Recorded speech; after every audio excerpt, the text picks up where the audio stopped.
수학 공부를 어떻게 해야 하는지도 공부해야 하는 상황이거든요. 정확한 정의가 무엇인지 암기한 뒤에 다시 풀어봐야 합니다. 첫 번째 질문에 답하는 과정에서 스스로 문제를 해결하는 경우가 정말 많습니다. 최대한 자기 나름의 스토리를 만들어 오라고 두 번째 질문을 주고 있어요.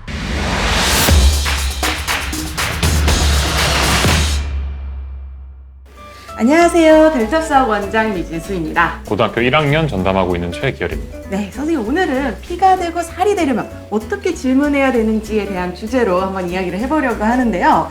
선생님 수업 시간에 이렇게 들려오는 소리를 들어보면 아이들한테 어떻게 질문하라는 것까지 알려주시더라고요. 네네. 아무래도 수학 과목 같은 경우에는 다른 과목들보다 조금 더 어떻게 공부를 해야 하는지가 중요한 과목이잖아요. 그래서 공부를 해본 경험이 많이 없거나 저랑 수업을 해본 적이 별로 없는 학생들은 네.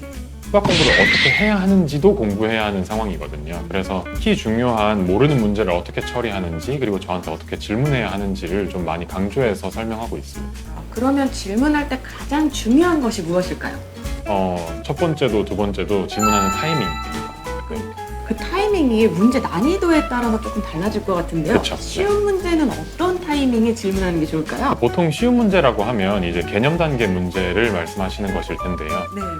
이렇게 비유를 드리면 좋을 것 같습니다. 아마 영단어를 저희가 뜻을 모르고 있을 때 그 단어가 포함되어 있는 문장이 해석이 안 된다면 빨리 사전을 찾아봐야 하잖아요. 그렇죠. 네. 그 상황에서 문장 구조를 복잡하게 분석하고 있거나 하면 안 되는 것처럼 수학 개념도 아직 개념이 정확하게 암기 숙지가 안 돼 있는 경우에는 문제가 풀리지 않을 경우에 빨리 그 개념을 다시 살펴보고 정확한 정의가 무엇인지 암기한 뒤에 다시 풀어봐야 합니다. 그래서 이 경우에는 문제가 풀리지 않는다는 걸 인지했을 때 빨리 이 개념이랑 관련된 이 문제랑 관련된 개념을 살펴보고 그 개념 정의를 본 다음에 다시 빠르게 문제를 해결하는 게 제일 좋다고 말씀드릴 수 있을 것 같아요. 잘 와닿지 않으실 것 같아서 거기에 해당되는 문제는 센으로는 좀 어떤 난이도일까요? 시중 센 문제집 같은 경우에는 난이도가 스텝 B단계에서 난이도 하 정도 문제들이 여기에 속한다고 할 수 있습니다. 네, 그러면 중간 난이도일 때는 어떤 타이밍에 질문을 해야 될까요?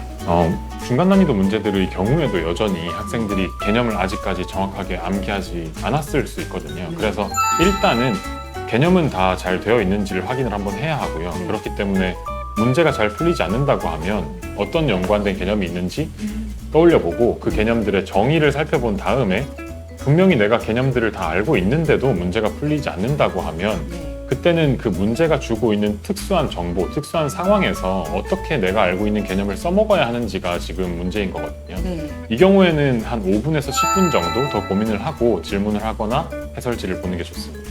네, 그러면 해당되는 문제는 무엇이 있을까요? 말씀드린 문제집을 계속 말씀드리면 센 B단계에서는 한 중에서 상 정도가 해당하고요. 네. 고쟁이 스텝 2에서는 모의고사 기출문제를 제외한 문제들이 여기에 해당합니다. 그러면 이제 대망의 고난이도 문제일 때는 어떤 타이밍에 질문하는 게 좋을까요? 고난이도 문제의 경우에는 이미 이 문제를 풀고 있다는 것만으로도 네.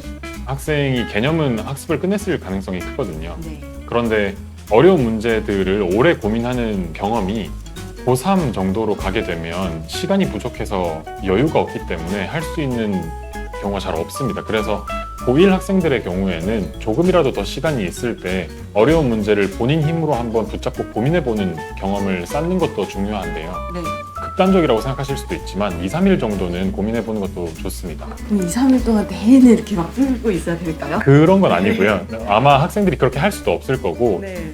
2, 3일이라고 하면 한 번 시도해보고 안 되면 덮어두고요. 그냥 다음에 한 2, 3일 정도 지내면서 짬짬이 시간이 났을 때 다시 풀어보는 걸 말씀드리는 겁니다. 그렇게 하다 보면 처음에는 풀리지 않았던 문제가 풀리는 경우가 꽤 많거든요. 맞아요. 시간 그 차를 좀 두시면 풀리는 문제 꽤 있습니다. 그리고 이렇게 풀어냈을 때 학생들이 잘못된 시도는 어떤 것이 있었고 이렇게 했어야 하는구나를 조금 더 많이 절감하게 되기 때문에 네. 선생님한테 그냥 건조하게 설명을 듣는 것보다 더 많이 기억하기도 합니다.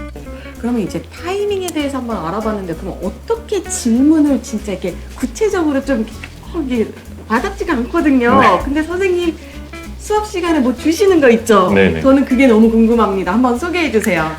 학생들이 방금 말씀드리는 내용을 다 똑같이 설명을 듣는데요. 아무래도 행동으로 옮기기가 좀 어렵기도 하고 사실 어른들 같은 경우는 자기가 잘 안 되는 거 오래 붙잡고 있기 힘들잖아요.